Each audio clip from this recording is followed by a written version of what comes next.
Hello everyone and welcome. My name is Roberto Corona. I am an Italian anthroposopher and astrologer, and in this video we're going to talk about the upcoming new moon in Sagittarius on December 20th, a moon that is extraordinarily aligned, as we're going to see, with the so-called Galactic Center.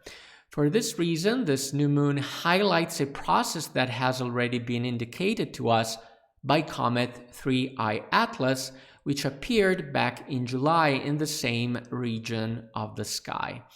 Specifically, this is the last moon of 2025, bringing us the impulse of Sagittarius, which is the last sign of the fall season, known for its warmth, which is a spiritual warmth that we can really enjoy in the Christmas spirit. Now, before moving on to the chart, in this picture here, you can see the moon closely conjunct the galactic center. So the moon is here, aligned with the sun. This is a new moon. And right next to the moon here, we have the galactic center. That is basically the center of our galaxy, the Milky Way. Now, this is very interesting because we have the arrow of the Sagittarius, so this is the archer with his bow, and we have his bow pointing towards the center of our galaxy. So this is a very, very interesting alignment. Now, this center represents the connection of our solar system to other systems of the Milky Way. A relationship that is usually managed by a specific spiritual hierarchy that are called the seraphim. They are the highest spiritual hierarchy. Now, this means that this moon opens the doors to an interstellar impulse whose seed is clearly represented by the coming of Comet 3I Atlas, which we discussed in the video of the new moon in Libra on October 21st.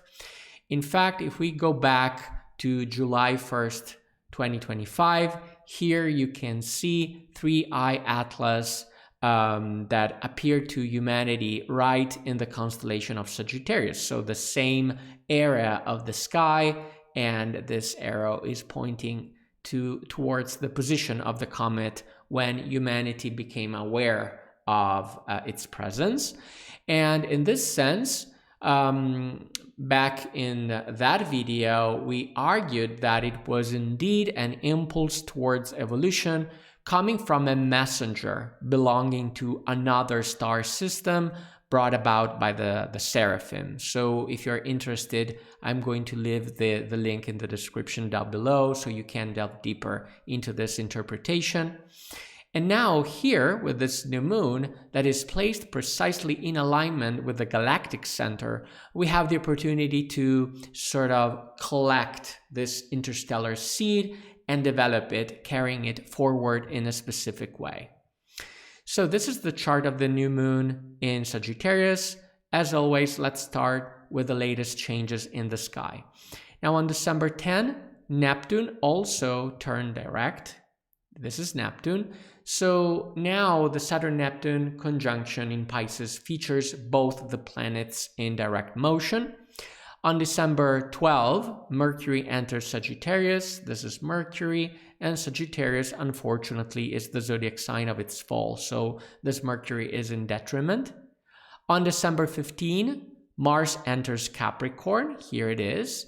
And Mars is very strong here. It's in the sign of its exaltation, meaning that Mars is very capable and efficient. And on December 21st, so the following day of the new moon that you can see pictured here, the sun will enter Capricorn, which by definition means that it is going to be winter solstice. So this moon is extremely powerful because not only it is aligned to the galactic center, but it is also a moon that is basically happening on a very powerful spot, which is the winter solstice point. So this moon in general is going to accompany us through most of the holy nights, meaning from Christmas Eve to the Epiphany. And for this reason, I invite those who follow this anthroposophic meditative path to use these images as a companion to this journey. So in general, this is a new moon, meaning that it represents the beginning of a manifestation process. And usually I use the image of the cosmic seed to describe that.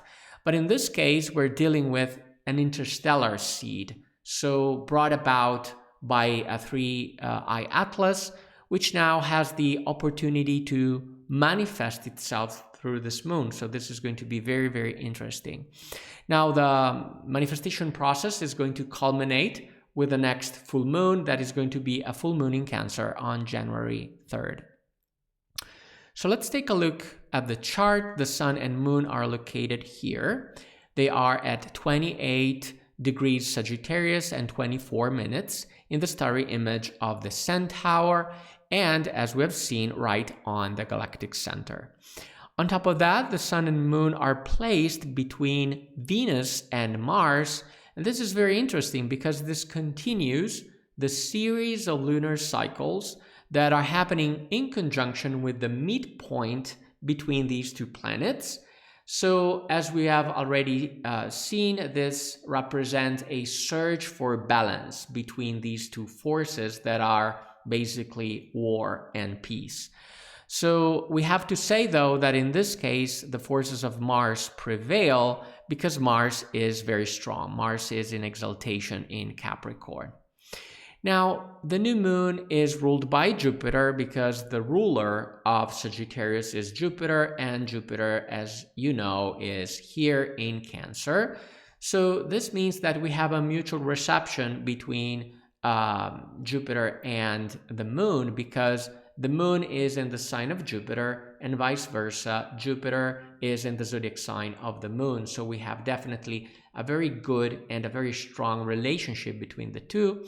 And on top of that, Jupiter is also located here, right on the fixed star Pollux, that is the head of the immortal twin. So this is the starry image of the twins. One is mortal, the other is immortal, and Pollux was the immortal twin. And Pollux was a boxer, meaning that he was a warrior. And this reaffirms at a stellar level the impulse of Mars, given that the star Pollux comes precisely with that nature. So we have new moon in conjunction with Mars, ruled by Jupiter, in conjunction with a star that comes with the nature, again, the nature of Mars. And on top of that, Mars itself is located right on the bow of the Centaur. So here we have the bow of the Centaur, and the bow is a weapon. And usually weapons are ruled by Mars. So also on the cosmic script, in terms of the picture, we can see a weapon here. This is a very martial new moon. In terms of aspects, instead, we have, first of all, a very significant square between the new moon here and the Saturn-Neptune conjunction. And on top of that, we have a very, very beautiful cradle configuration. So this is the cradle. We have these three sextiles, or if you want, two minor grand trines closed by two sextiles and a third sextile here. This is a very, very good and harmonious configuration. Okay, so let's talk about the meanings of the chart. Let's start, as always, from the physical significations. In this regard, Sagittarius is all about expansion.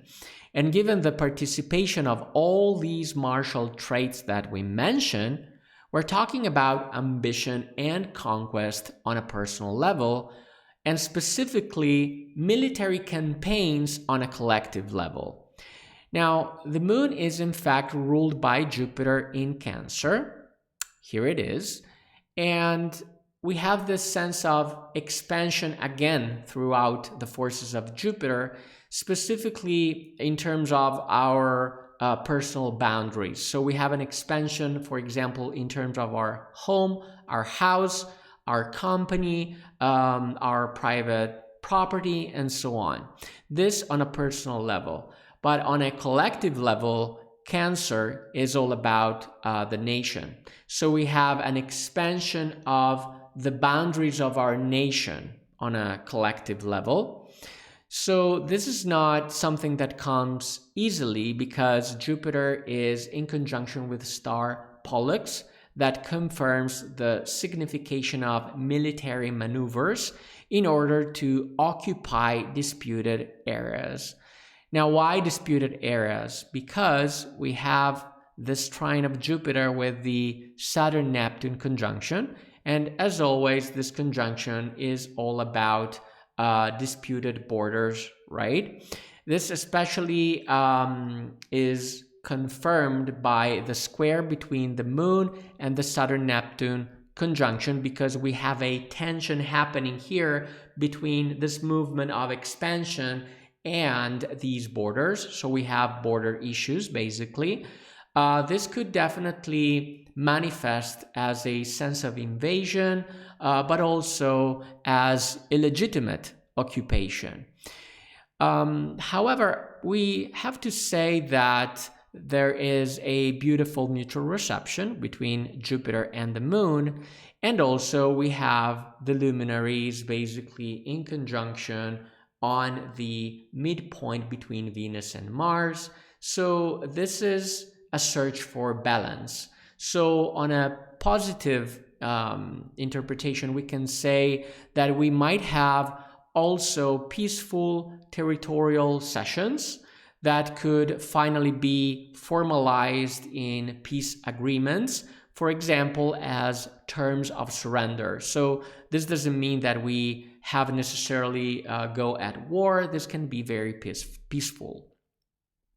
Now, from the soul perspective, the main issues here has to do with our sense of belonging to our family, and by extension, to our sense of belonging to the homeland. This is especially due to the mutual reception between Jupiter and the Moon, because, Sagittarius is a zodiac sign associated to community, whereas Cancer is clearly the zodiac sign of family. So we might feel this sense of community more strongly, which is definitely a good thing given the Christmas season.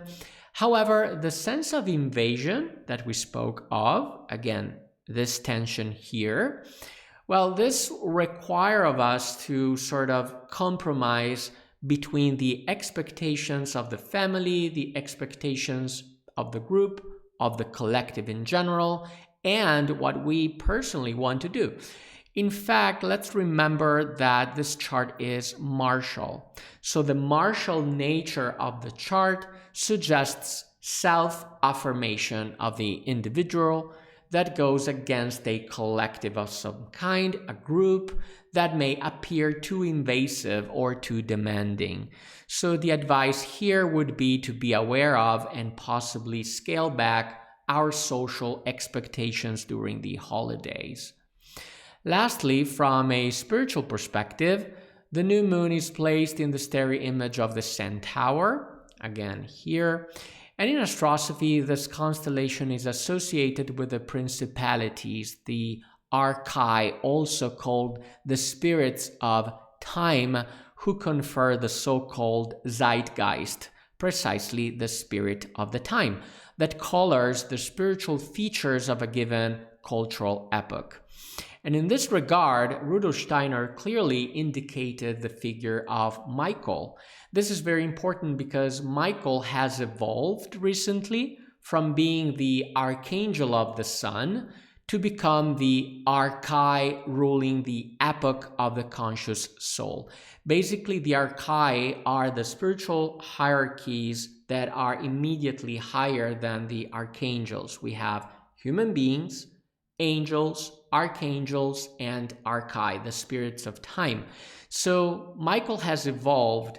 He's no longer an archangel, he is an archai, meaning that he is the spirit ruling the epoch of the conscious soul that we are currently living in. Now, this is very, very important because one of the fundamental impulses of this epoch is the overcoming of blood ties as bearers of the principle of brotherhood. So by nature, we are connected to family, by extension to our nation, and so we call brothers only people that are connected to us by the tie of blood. Now, this needs to be overcome, right? In other words, we are called here to extend this concept of brotherhood to all human beings around us, longing for a true universal brotherhood, of course, that the Christ is bringing to humanity, right? For this reason, on a spiritual level, this moon can allow us to transform this martial impulse into something else, because here Mars is on the bow of the centaur, which is the bow of the archai, the bow of the spirits of time. It is not a physical weapon necessarily. It is a spiritual weapon. It is a spiritual impulse.